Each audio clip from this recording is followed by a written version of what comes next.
नमस्कार दोस्तों, डेट है आज की 2 मई 2020 और स्वागत है आपका फिल्म बूस्टर न्यूज़ डिस्कशन में। सबसे पहले इंपॉर्टेंट न्यूज़, नए प्रोडक्ट्स को जो जीआई टैग मिला है इससे संबंधित है। 3 नए प्रोडक्ट्स को जीआई टैग मिला है। पहले आप इन 3 प्रोडक्ट्स के नाम जान लीजिए, उसके बाद थोड़ा डिटेल से डिस्कस करेंगे। मणिपुर का चा खाओ मतलब ब्लैक राइस, काफ़ी ज़्यादा फेमस है। इसे अब जीआई टैग मिला है। जीआई टैग मतलब ज्योग्राफिकल इंडिकेशन टैग। दूसरे नंबर पर उत्तर प्रदेश में गोरखपुर में टेराकोटा से बने ये प्रोडक्ट्स हैं। टेराकोटा मतलब मिट्टी। टेराकोटा से बने ये जो प्रोडक्ट्स हैं जैसे हाथी घोड़ा, ये काफ़ी ज़्यादा फेमस हैं, तो इनको अब जीआई टैग मिला है। तीसरे नंबर पर तमिलनाडु के कोविलपट्टी काडलाई मिठाई, ये एक प्रकार से गजक है जो आप सर्दियों में खाते हो, लेकिन तमिल में इसे कहा जाता है काडलाई मिठाई। और ये कहाँ पर होती है? कोविलपट्टी, ये जगह का नाम है। ये कौन से ज़िले में है? ज़िले का नाम है थूथुकुडी। खैर, अभी एक एक करके डिटेल से बात करते हैं। सबसे पहले बात करते हैं चा खाओ की। चा खाओ जिसे ब्लैक राइस या फिर ब्लैक गोल्ड के नाम से भी जाना जाता है। इस राइस का जो कलर है ये देखो ब्लैक होता है, चिपचिपा सा चावल होता है और सदियों से इसे मणिपुर में उगाता जाया जा रहा है। एक अलग से स्पेशल तरह की सुगंध होती है इस ब्लैक राइस की, जिसका नाम है चा खाओ। ये काफ़ी ज़्यादा महंगा भी है, 1800 रुपये 1 किलोग्राम। लेकिन ख़ास बात ये है, मतलब सिर्फ सुगंध नहीं है, ख़ास बात ये है ये चावल काफ़ी ज़्यादा न्यूट्रिशियस होता है। काफ़ी तरह के फाइबर्स होते हैं इस चावल में, इसलिए महंगा होने के बावजूद लोग इसे खरीदना पसंद करते हैं। ये काफ़ी तरह की बीमारियों को ठीक करने में भी सहायक सिद्ध होता है। और जो ट्रेडिशनल मेडिकल प्रैक्टिशनर्स हैं जैसे हकीम वगैरह, वो रेकमेंड करते हैं इस राइस को। अगर किसी पर्सन को डायबिटीज़ है, बीपी की प्रॉब्लम है, हाई ब्लड प्रेशर है, तब हकीम वगैरह पुराने जो वैद्य हैं वो ब्लैक राइस प्रिस्क्राइब करते हैं मरीजों को। और वैसे इसे मणिपुर में जो कम्युनिटी फंक्शंस होते हैं, जैसे किसी की शादी है, जन्मदिन है, पार्टी ऑर्गेनाइज की जा रही है, ऐसे फंक्शंस में ये चावल बनाया जाता है। अब बात करते हैं दूसरे प्रोडक्ट की, गोरखपुर टेराकोटा।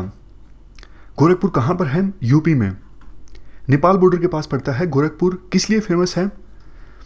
योगी आदित्यनाथ जो अभी फिलहाल यूपी के सीएम हैं, वो यहाँ से सांसद हुआ करते थे। यहाँ पर देखो टेराकोटा यानी मिट्टी के बने ये जो प्रोडक्ट्स हैं ना, हाथी बना दिया, घोड़ा बना दिया, दूसरे एनिमल्स की आकृति दे दी गई, ये काफ़ी ज़्यादा फेमस हैं। सदियों पुरानी ये ट्रेडिशनल आर्ट है और इसके लिए जीआई टैग एप्लीकेशन फाइल की गई थी लक्ष्मी टेराकोटा मूर्तिकला केंद्र के द्वारा। इस एप्लीकेशन को अभी एक्सेप्ट कर लिया गया है और गोरखपुर टेराकोटा को जीआई टैग मिल गया है। तीसरे नंबर पर बात करते हैं कोविलपट्टी काडलाई मिठाई की। इसे तो आपने ज़रूर कभी ना कभी खाया होगा। इसमें क्या होता है, गुड़ से एक सिरप तैयार कर दिया जाता है जिसमें पीनट्स यानी मूंगफली के दाने होते हैं और बाद में जब ये सूख जाता है तो इस प्रकार की गजक तैयार हो जाती है। ये कोविलपट्टी काडलाई मिठाई की हम बात करें, इसको बनाने के लिए पानी जो लिया जाता है वो लिया जाता है थमीराबारनी रिवर से। इससे जो टेस्ट आता है वो नेचुरल आता है। तो काफ़ी फेमस है ये काडलाई मिठाई कोविलपट्टी की। इसे भी अब जीआई टैग मिल गया है। जीआई टैग का कंसेप्ट क्यों स्टार्ट हुआ था? देखो, कई रीजन के कुछ प्रोडक्ट्स होते हैं ना, काफ़ी ज़्यादा फेमस हो जाते हैं। जैसे दार्जिलिंग की चाय काफ़ी ज़्यादा फेमस है, लेकिन होता क्या है, दिल्ली में कोई चाय विक्रेता है, वो चाय बेचते वक्त झूठा टैग लगा देता है, ये जो चाय है वो दार्जिलिंग की है। मतलब झूठ मूठ बोल देता है कि दार्जिलिंग का चाय का नाम लेकर मैं ज़्यादा दाम वसूल लूँगा। लेकिन इससे दार्जिलिंग की चाय का नाम तो खराब हो रहा है ना, क्योंकि कस्टमर को ये लगेगा अरे यार ये चाय तो दार्जिलिंग की थी, लेकिन पैसे भी ले लिए, टेस्ट बढ़िया नहीं है, मतलब कुछ खास नहीं है। जबकि वो चाय दार्जिलिंग की थी ही नहीं। तो इस वजह से पर्टिकुलर रीजन के प्रोडक्ट्स का नाम मिसयूज ना हो, ये कंसेप्ट आया था ज्योग्राफिकल इंडिकेशन टैग का कंसेप्ट। ये टैग दिया किसके द्वारा जाता है? ये टैग दिया जाता है ज्योग्राफिकल इंडिकेशंस रजिस्ट्री के द्वारा। ये रजिस्ट्री चेन्नई में है। और एक्ट का क्या नाम है जिसके अंतर्गत जीआई टैग दिया जाता है विभिन्न प्रोडक्ट्स को? एक्ट का नाम है geographical indications of goods registration and protection act 1999। GI tag मिलने का एक फायदा यह भी होता है, एक्सपोर्ट को बूस्ट किया जा सकता है, उस प्रोडक्ट की अलग से पहचान बन जाती है, प्रतिष्ठा बन जाती है, तो बिक्री भी उस प्रोडक्ट की बढ़ जाती है। मिनिस्ट्री का नाम है ministry of commerce and industry. ये 3 ट्रीटीज हैं वर्ल्ड की जो ज्योग्राफिकल इंडिकेशन टैग से संबंधित हैं। Paris convention on trademarks, Lisbon agreement on the protection of applications of origin and their registration, ये 1958 की हैं। सबसे लास्ट में WTO agreement on trade related aspects of intellectual property rights यानी ट्रिप्स। चलते हैं आगे। नेक्स्ट आर्टिकल चिथिराई फेस्टिवल के बारे में है। क्या कंटेस्ट है? देखो ये फेस्टिवल जो है ना, ये मदुरई में होता है। इस बार कोविड-19 की महामारी के कारण पहली बार होगा कि बड़े स्केल पे ये फेस्टिवल ऑर्गेनाइज नहीं होगा, बस कुछ ही लोग एकजुट होंगे, वो भी सिंबॉलिक तौर पर, और उसे ऑनलाइन टेलीकास्ट किया जाएगा। मतलब ऑनलाइन स्ट्रीमिंग होगी, नाम मात्र के लोग इकट्ठा होंगे सोशल डिस्टेंस मेंटेन करते हुए, और चिथिराई फेस्टिवल को ऑर्गेनाइज किया जाएगा। अदरवाइज देखो मदुरई में बहुत ज़्यादा लोग, जैसा आप तस्वीर में देख सकते हो, बहुत ज़्यादा लोग एक जगह पर इकट्ठा होते हैं और इस चिथिराई फेस्टिवल को ऑर्गेनाइज किया जाता है। बेसिक डिटेल्स की बात करें, इस फेस्टिवल को चिथिराई थिरुविजा के नाम से भी जाना जाता है। ये एनुअल सेलिब्रेशन है जो कि मंथ ऑफ अप्रैल में मदुरई में ऑर्गेनाइज होते हैं। ये चिथिराई जो है ये तमिल मंथ है, अप्रैल में पड़ता है। 1 महीने तक ये फेस्टिवल चलता है। शुरुआती 15 दिनों में क्या होता है, गोडेस मीनाक्षी के कोरोनेशन को सेलिब्रेट किया जाता है, और इसके अलावा लॉर्ड सुंदरेश्वरा का गोडेस मीनाक्षी के साथ मैरिज को भी सेलिब्रेट किया जाता है। देखो लॉर्ड सुंदेश्वरा जो हैं वो भगवान शिव की फॉर्म हैं, और गोडेस मीनाक्षी जो हैं वो गोडेस पार्वती की फॉर्म हैं। कोरोनेशन का मतलब होता है राज्याभिषेक। जैसे हम बात करते हैं कि 1674 में छत्रपति शिवाजी महाराज ने गद्दी संभाली, उनका कोरोनेशन हुआ, ये मतलब होता है कोरोनेशन का। समझ गए? सो शुरुआती 15 दिनों में सेलिब्रेट किया जाता है लॉर्ड सुंदेश्वरा की गोडेस मीनाक्षी के साथ विवाह को और गोडेस मीनाक्षी के कोरोनेशन को, और बाद के जो 15 दिन हैं इसमें सेलिब्रेट किया जाता है लॉर्ड अलागार की जो जर्नी है कहाँ से कहाँ तक। अलागार कोइल में काला जागर टेम्पल से लेके मदुरई तक, मैं फिर से बोलता हूँ, लास्ट के 15 दिनों में लॉर्ड अलागार की जो यात्रा है कहाँ से कहाँ तक, अलागार कोइल से लेके मदुरई तक।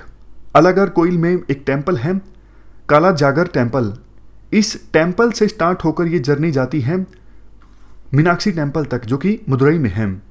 ये यात्रा सेलिब्रेट की जाती है लास्ट के 15 दिनों में। तो 1 महीने का ये फेस्टिवल है। मीनाक्षी टेम्पल के बारे में भी जल्दी से हम इंफॉर्मेशन जान लेते हैं। मीनाक्षी टेम्पल है मदुरई तमिलनाडु में, वेगई रिवर के साउदर्न बैंक पर है मीनाक्षी टेम्पल। बैंक मतलब किनारा, साउदर्न किनारे पर है। किसको डेडिकेटेड है ये टेम्पल? ये टेम्पल डेडिकेटेड है गोडेस मीनाक्षी को। जैसा हमने डिस्कस किया, ये पार्वती की फॉर्म है और इनके पति लॉर्ड सुंदेश्वरा ये भगवान शिव की फॉर्म है। कब बनवाया गया था? पांड्यास के रूल के दौरान इस टेम्पल को बनवाया गया था। इसमें देखो 12 गोपुरम्स हैं। गोपुरम मतलब मंदिर के शुरुआत में एंट्री पर जो बड़ा सा टावर होता है उसे गोपुरम कहा जाता है। तो मीनाक्षी टेम्पल में 14 गोपुरम्स हैं। ये हमने पूरा आर्टिकल डिस्कस किया डिटेल से चिथिराई फेस्टिवल के बारे में। चलते हैं आगे। नेक्स्ट आर्टिकल एक स्टेरिलाइजर के बारे में है, अतुल्य। ये एक माइक्रोवेव स्टेरिलाइजर है जिसे डेवलप किया गया है हाल ही में defence institute of advanced technology के द्वारा। किस लिए? कोविड-19 वायरस को डिसइंटीग्रेट करने के लिए, डिस्ट्रॉय करने के लिए। स्टेरिलाइजेशन का मतलब देखो ये होता है एक ऐसी प्रोसेस जो पैथोजेंस को, जैसे फंगी, बैक्टीरिया, वायरस, स्पोर्स, इनको एलिमिनेट करते हैं, रिमूव करते हैं, मारते हैं, डीएक्टिवेट करते हैं, उसको कहा जाता है स्टेरिलाइजेशन। समझ गए? फिर से बोलता हूँ, स्टेरिलाइजेशन प्रोसेस में हार्मफुल पैथोजेंस को मारा जाता है, रिमूव किया जाता है, डीएक्टिवेट किया जाता है। तो बात करें इस अतुल्य माइक्रोवेव स्टेरिलाइजर की, इसमें देखो जो नॉन मेटेलिक ऑब्जेक्ट्स होते हैं, यानी धातु से बने ऑब्जेक्ट्स को छोड़कर दूसरे जो ऑब्जेक्ट्स होते हैं उन्हें गर्म किया जाता है 50 से लेके 56 डिग्री सेल्सियस के बीच। जब देखो इस रेंज में डिफरेंशियल हीटिंग होती है नॉन मेटेलिक ऑब्जेक्ट्स की, तो वायरस जो है वो डिसइंटीग्रेट हो जाता है। ये काफ़ी अच्छा सॉल्यूशन है और अभी इसकी टेस्टिंग की गई। ह्यूमन बींग्स जो हैं वो इसको ऑपरेट कर सकते हैं, इसे इस्तेमाल करना सेफ है। और पूरा जो वज़न है इसका, ये जो मशीन है स्टेरिलाइजर जिसे डेवलप किया गया है defence institute of advance technology के द्वारा, पूरा वज़न है इसका 3 किलोग्राम।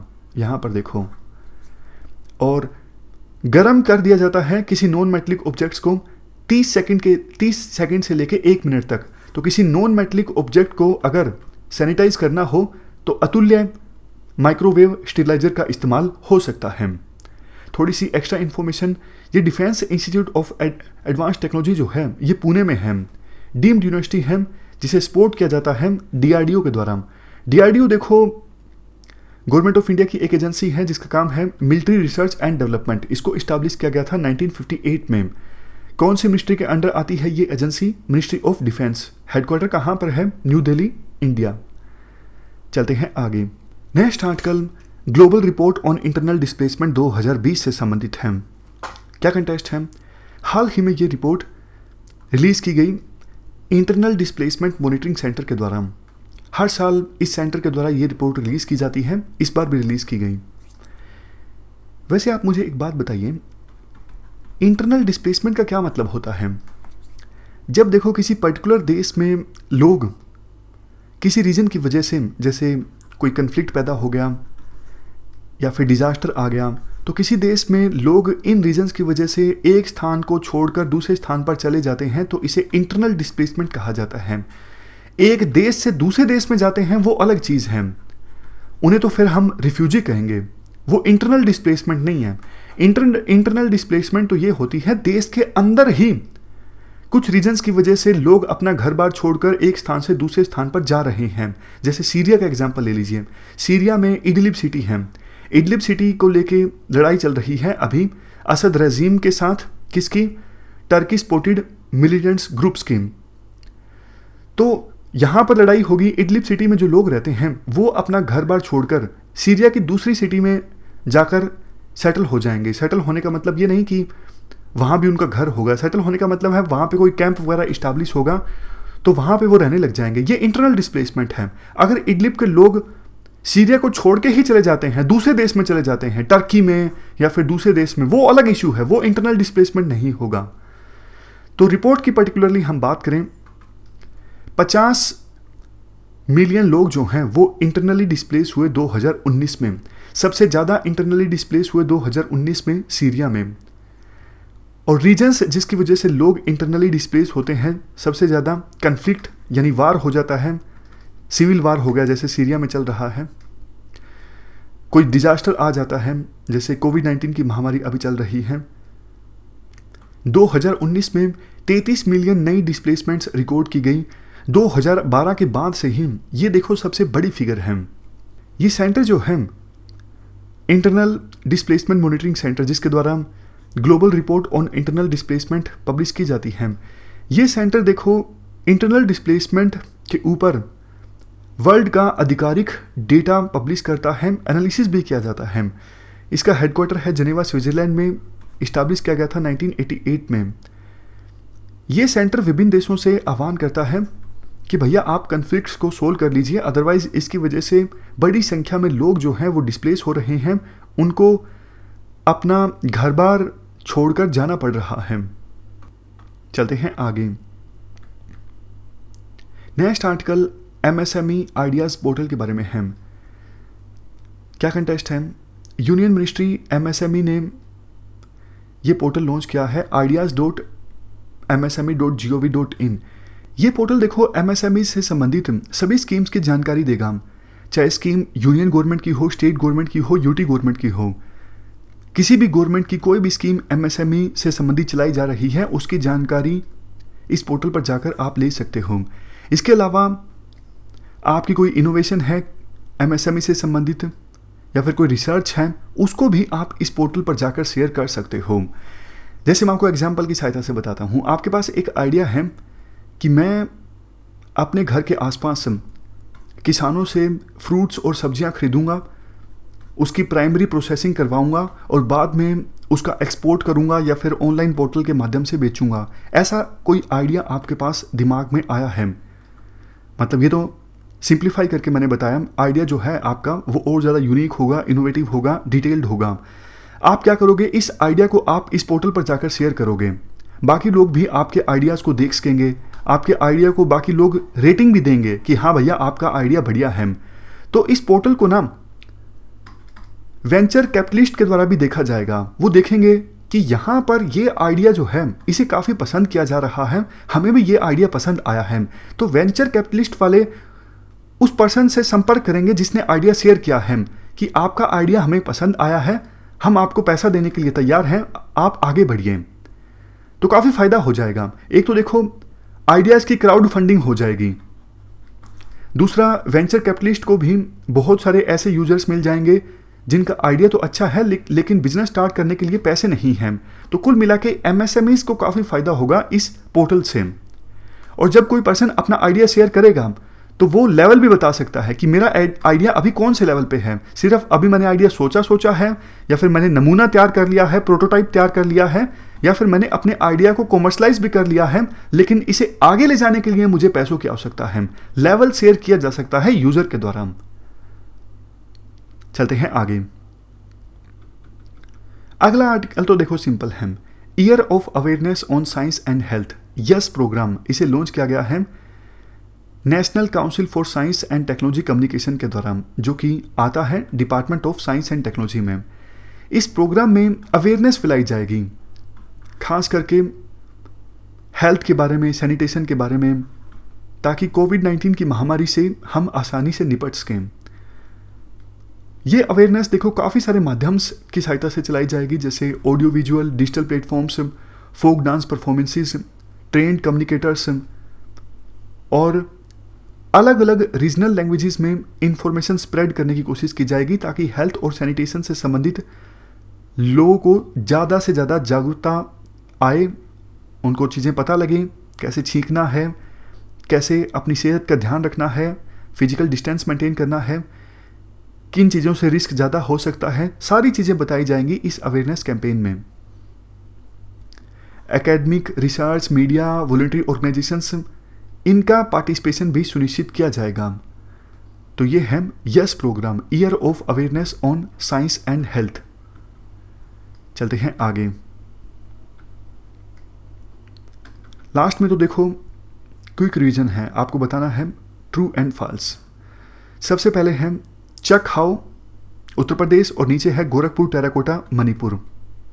आपको ये बताना है ये पेयर जो है वो सही है या गलत है। ये तो देखो आप आसानी से बता दोगे, क्योंकि आपको पता है गोरखपुर जो है वो उत्तर प्रदेश में है, तो मणिपुर यहाँ का गलत हो जाता है।